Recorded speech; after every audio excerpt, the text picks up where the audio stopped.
Yes sir, and मैं भी मेरे दोस्तों एंड भाई आज तुम्हारा पाई फिर से आ चुका है और एक हॉरर रिएक्शन वीडियो लेके। एंड आज का हमारे जो फुल वीडियो है ये पुनी मंडे भाई के चैनल से and all video credit goes to पुनी मंडे भाई एंड दिस वीडियो नेम है जो Munjya horror story, sorry Munjya real horror story. And देखते हैं भाई, पुनी मंडे भाई तो बहुत ही ज्यादा बढ़िया वीडियोस बनाते हैं एंड आप यदि उनके चैनल को ना देखेंगे तो नहीं हो सकता है, बट यदि ना देखें तो देख सकते हैं उनके चैनल में जाके। एंड बहुत ही ज्यादा खौफनाक वीडियोस बनाते हैं एंड स्टार्ट करते हैं और बिना कोई भी बकवास के लेट्स गो देखते हैं। ये कहानी अभिनव और जय की है जो बचपन से ही बहुत अच्छे दोस्त थे। दोनों महाराष्ट्र के एक छोटे से शहर में पैदा हुए थे। अच्छा भाई, ठीक और है। समुद्र किनारे बसे उसी शहर में बड़े हुए थे। पर आज का दिन कुछ अलग था। आज अभिनव का 18th बर्थडे था। जय ने अभिनव के बर्थडे के लिए एक बहुत ही स्पेशल आइडिया सोच रखा पार्टी होने वाली है। वो अभिनव को रात 12 बजने से ठीक पहले ही एक बीच पर ले गया। बीच पर 12 बजते ही जय ने अभिनव को हैप्पी बर्थडे विश किया और अपने बैग से एक शराब की बोतल अबे तू क्या कर रहा है? अभिनव वो बोतल देखकर थोड़ा चौंक गया। आज से पहले उन दोनों में से किसी ने कभी शराब को हाथ तक नहीं लगाया था। 18+ हो गए ना भाई, स्टार्ट हो गया यहाँ से। नहीं भाई, मैं किसी को भी ये वीडियो से मैं बिल्कुल भी ये प्रमोट नहीं कर रहा हूँ कि भाई शराब वराब पी के मताल हो गए घूमो। नहीं भाई। जय ने अभिनव से कहा कि ये उसकी बर्थडे सेलिब्रेशन का एक 18+ हिस्सा हो गया भाई है। हमारा। अभिनव भी अपनी लाइफ में एक नया एक्सपीरियंस लेना चाहता था, इसलिए उसने जय की बात झट से मानी। ये टांग है भाई, दोनों क्यों समुद्र ऐसा के कर रहा किनारे है? काफी देर तक बैठकर शराब पीते रहे। कुछ देर बाद जय को जोर से टॉयलेट आ गया।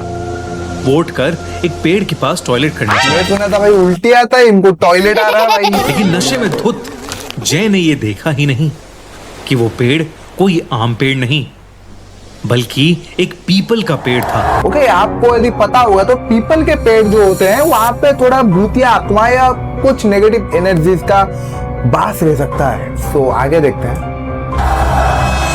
भूत रहा है वहां पे जाके ये लड़का। हुए अचानक से जय के सर पर एक पत्थर आ पड़ा। अबे तू जय ने पेड़ की तरफ सर उठाकर देखा तो उसे वहां कोई नहीं दिखा।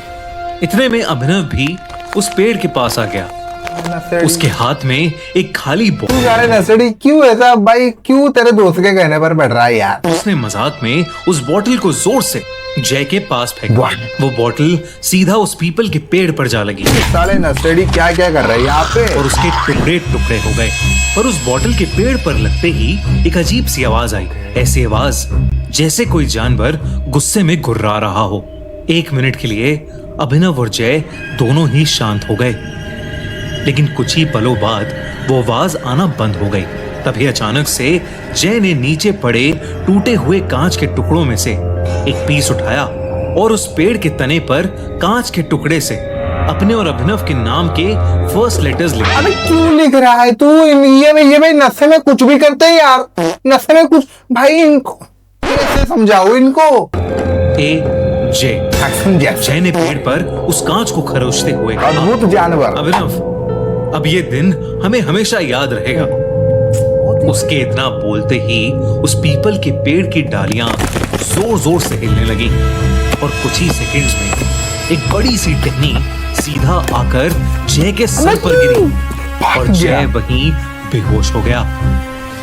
ये देखकर अभिनव का नशा मानो 1 सेकंड में चूर हो गया। वो जल्दी से जय के पास गया और उसे होश में लाने की कोशिश करने लगा। तभी अभिनव को अपने पीछे से एक आवाज आई, मानो पेड़ से कुछ नीचे गिरा। पीछे मुड़कर देखा, उसके पैरों तले जमीन खिसक गई। उसके ठीक पीछे एक काली सी परछाई थी। 2 नीली आंखें अंधेरे में चमक रही थीं। अभिनव को अपनी नजरों पर विश्वास ही नहीं हो रहा था।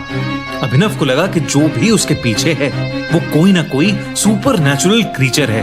वो जैसे ही उस जीव से दूर जाने के लिए भागा, उस जीव ने उस पर हमला कर दिया। भाई क्यों ऐसा उसके करते हो यार रात के बड़े बड़े समय? अभिनव की पीठ में घुस गए, लेकिन चीखता हुआ अभिनव जैसे तैसे उस जीव की पकड़ से छूटा और वहां से दूर भाग गया। छूट कैसे दूर गया जाकर ये? अभिनव ने देखा कि वो जीव एक काली परछाई में बदल गया है और वो बेहोश पड़े जय के मुंह के अंदर घुस गया। और तभी अचानक जय अपनी बेहोशी से उठ खड़ा हुआ। वो भूत इसके अंदर अब घुस चुका है। अब भाई देखते हैं आगे, भाई कुछ भी हो सकता है, मुझे लगता है अभिनव दूर भाई। से उसका नाम बार बार पुकार रहा था, पर जय मानो सुन्न होकर एक ही जगह पर खड़ा था। अबे जय तू उसकी आंखें पूरी तरह से नीली पड़ चुकी देख थी लो इसे। और वो बस वहां एक पुतले की तरह खड़ा था। तभी अचानक से जय जमीन की तरफ झुका और उसने वहां पर पड़े टूटे हुए कांच का एक टुकड़ा उठाया और अपनी शर्ट फाड़कर अपनी छाती पर उसी कांच के टुकड़े से वो AJ लिखा। अद्भुत जानवर है ये। ऐसे ही जैसे उसने उस पीपल के पेड़ पर लिखा था। ये सब देखकर अभिनव की रूह कांप गई थी तो फट ही जाएगा यार किसी का भी। और समुद्र के ऊपर से अब सूरज उगता दिखने लगा था। यानी कि रात भर ये सब कांड कर रहे हैं वहां पे जाके भाई यार। जय के ऊपर जैसे ही सूरज की रोशनी गई, जय अचानक से होश में आ गया। ऐसा लग रहा था कि जैसे उसे अपने साथ हुई कोई भी चीज याद नहीं थी और वो अपने सीने पर बने घाव को देखकर बहुत ज्यादा घबरा गया था। बहुत ज्यादा गहरा घाव हुआ उसके बाद वो दोनों चुपचाप अपने घर चले गए। चुपचाप कैसे चले गए भाई? क्षमा तो मांग लेते। रात भर जो सब तुमने कांड किया है वहां पे जाके नशे वसे करके धुत होके यहाँ पे जो मूते हैं आके, और उसके बाद जो सब कांड हुआ है भाई, थोड़ा तो क्षमा कुछ तो मांग लेते यार। क्या बच्चे हैं यार। शाम होते ही जय की तबीयत खराब होने लगी। घर के आगे सो रहा है, घर पे आके अपने बिस्तर पर लेट तो गया, 3 टकिया लगा के। बिल्कुल भी नींद नहीं आ रही थी। उसके दिमाग से उस जीव की शक्ल निकल ही नहीं कहां रही से थी। नींद आएगा इसे? तभी जय को अपने कमरे से किसी के गुर्राने की आवाज आने लगी। आवाज ठीक वैसे ही थी जैसी उन्हें कल उस पेड़ के पास से आ रही ओह माय गॉड भाई। जय इतना घबरा गया कि उसने डर के मारे अपनी आंखें बंद कर ली और चादर। ये भाई बहुत ज्यादा लड़कों के साथ होता है। ये मेरे साथ भी होता है भाई। देख लो जब डर लगता है रात में भाई, वो कंबल को मुंह के ऊपर ढक लो या आंख को बंद कर लो और आप सोच लो कि मैं बच गया हूँ। मैं बाहर जो भी हो मुझे नहीं पता यार, मैं तो बच गया। कुछ ही पलों बाद वो आवाज आना बंद हो गई और कमरे में एक सन्नाटा हो गया। जय का डर थोड़ा कम हुआ तो उसने अपने चेहरे से उस चादर को हटा लिया। थोड़ा सा लेकिन जैसे ही चादर को हटाकर जय ने अपनी आंखें खोली तो उसके दिल की धड़कनें लगभग रुक ही गईं। उसके कमरे की छत पर वही जीव बैठा था, लेकिन इस बार उसका खौफनाक चेहरा साफ साफ दिख रहा था। गॉड भाई, ये कोई कुंफू फाइटर जैसा दिख रहा है, बट दिस इज स्कैरी भाई। वो जीव एक भयानक राक्षस की तरह दिख कान में रहा था। इयररिंग डाले थे। उसकी चमड़ी बिल्कुल पेड़ के तने जैसी थी और उसका आधे पे चेहरा जले हुए हैं क्या इसका? बिल्कुल एक छोटे बच्चे जैसा था। इससे पहले कि जय कुछ कर पाता, उस भयानक राक्षस ने जय पर अटैक कर दिया। उधर अभिनव बहुत घबराया हुआ था। जब उसके पापा ने उससे उसके घबराहट की वजह पूछी तो उसने अपने पापा को पूरा किस्सा कांड करके आया है कि उनके तुम्हारा साथ लड़का, देख लो। पिछली रात क्या हुआ था।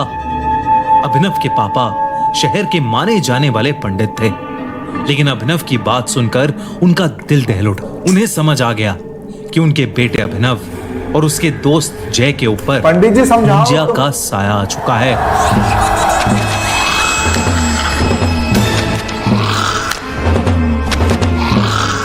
उन्होंने बताया कि मुंजिया एक ऐसा असुर है जो एक बार पीछे पड़ जाए तो पीढ़ियों तक पीछा नहीं छोड़ता। भाई जब कोई बच्चा अपने मुंडन के 10 से 14 दिन के बीच किसी वजह से मर जाता है तो उसकी आत्मा मुंजा बन जाती है। मुंजा एक गुस्से से भरे बच्चे की तरह होता है और पीपल के पेड़ पर रहता है, और अगर कोई उस पीपल के पेड़ से छेड़खानी करे तो वो उस इंसान के पीछे पड़ जाता है। उन्होंने दिस इज अनबिलीवेबल भाई। कैसे भाई इतना ज्यादा खौफनाक भाई, इसके बारे में अभी तक मैं क्यों नहीं जाना था, क्यों पता नहीं था मुझे भाई। कुछ अलग ही है यार ये। इसी वक्त अभिनव और जय को लेकर उस पेड़ के पास जाने का डिसीजन लिया।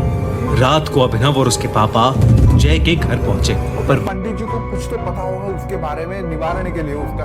वहां जो उन्हें दिखा उस पर किसी को विश्वास ही नहीं हुआ। जय की अपने बिस्तर में ही मौत हो चुकी थी। ओह माय गॉड भाई। उसके चेहरे पर क्या था ऐसा ये? एक्सप्रेशन था मानो मरने से पहले उसने अपनी मौत को करीब से देखा हो। अभिनव के पिता ये देखकर चिंता में आ गए। वो अभिनव को लेकर फौरन उस पीपल के पेड़ के पास पहुंचे और अभिनव के पिता ने उसी समय उस पेड़ के सामने एक छोटी सी पूजा करके उस मुंजा से हाथ जोड़कर माफी मांगी। वो कई घंटों तक पूजा करते रहे और उस मुंजा से माफी मांगते रहे। जैसे ही सूर्योदय हुआ वो दोनों अपने घर वापस आ गए। उस दिन के बाद से अभिनव को कभी वो मुंजा नहीं दिखा, लेकिन अभिनव ने अपने सबसे करीबी दोस्त को खो दिया था। आज भी अभिनव शराब को हाथ नहीं लगाता और रात के समय पीपल के पेड़ के पास से कभी नहीं गुजरता। ओके, ये कहानी यही तक ही था, बट क्यों ऐसा करना है यार? भाई आजकल के लड़के जो है या कोई भी हो यार, आपको देखो, आप यदि एक चीज के ऊपर भरोसा भी नहीं करते हो, बट उससे क्यों पंगा क्यों लेना यार? इनको आई नो इनको पता नहीं था वो पेड़ में मुंजिया नामक एक राक्षस बैठा है, एक प्रेत बैठा है, बट उसके बाद भी आप ये तो जो सब नशे वसे है, इसमें धूत होने के बाद आपको कुछ समझ ही नहीं आता है। बट ये लड़कों के साथ जो हो गया वो बहुत ही ज्यादा खौफनाक, और किसी के साथ भी ये नहीं होना चाहिए यार, नहीं होना चाहिए किसी के साथ भी। एंड आप इससे थोड़ा बात को समझो यार, कहीं पे भी मूत्र विसर्जन नहीं करना है, प्लीज प्लीज भाई प्लीज।